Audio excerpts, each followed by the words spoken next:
কালনার নিভুজি বাজারের এক প্রতীক্ষালয়ে গত 4 দিন ধরে মলমূত্র নিয়ে অবহেলায় পড়ে থাকা এক বৃদ্ধকে উদ্ধার করলো কালনা 1 নম্বর ব্লকের পুলিশ প্রশাসন। প্রদীপ মুখোপাধ্যায় নামের ওই বৃদ্ধকে মঙ্গলবার কালনা হাসপাতালে ভর্তি করা হয়।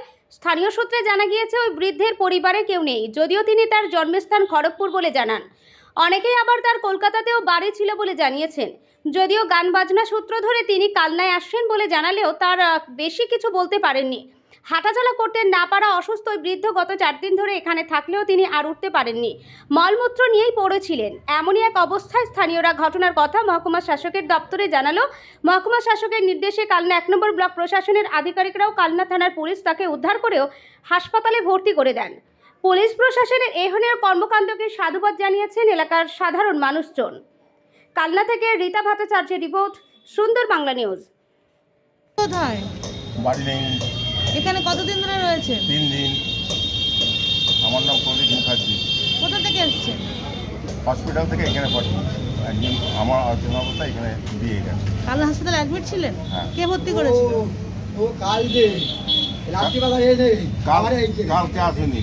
এই কালকে রাত্রিবেলা এসে বেলা কালকে রাতে অ্যাডমিট করেছিল হাসপাতালে? আমাকে একজন অ্যাডমিট করছে, যেহেতু নেই তার সে হাজারিবাগ। বাড়ি কোথায়? ঠিকানা কি আছে? ওনার ঠিকানা হচ্ছে আপনার ঠিকানা কি আছে? আমার ঠিকানা কোনো ঠিকানাই নেই। আমার না ছেলে, না পুলে, না বউ, না কেউ। আমি গান বাজনা এবং পুজো নিয়ে পড়ে থাকতাম। আগে কোথায় থাকতেন? আমার জন্মস্থান খড়গপুর, কেউ নেই। এখানে এলেন কি করে? গান বাজনা সোর্সে। নাম কি?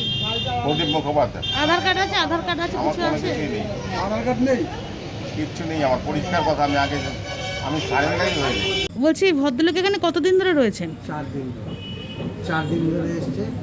একটা ভ্যানে করে এসে এখানে উনি ওই বিশ্রামঘরের ওই বসার জায়গাটার মধ্যে একভাবে শুয়েছিল। নিজে নিজে বসছিলেন? আচ্ছা। শুয়েছিলেন। হুম।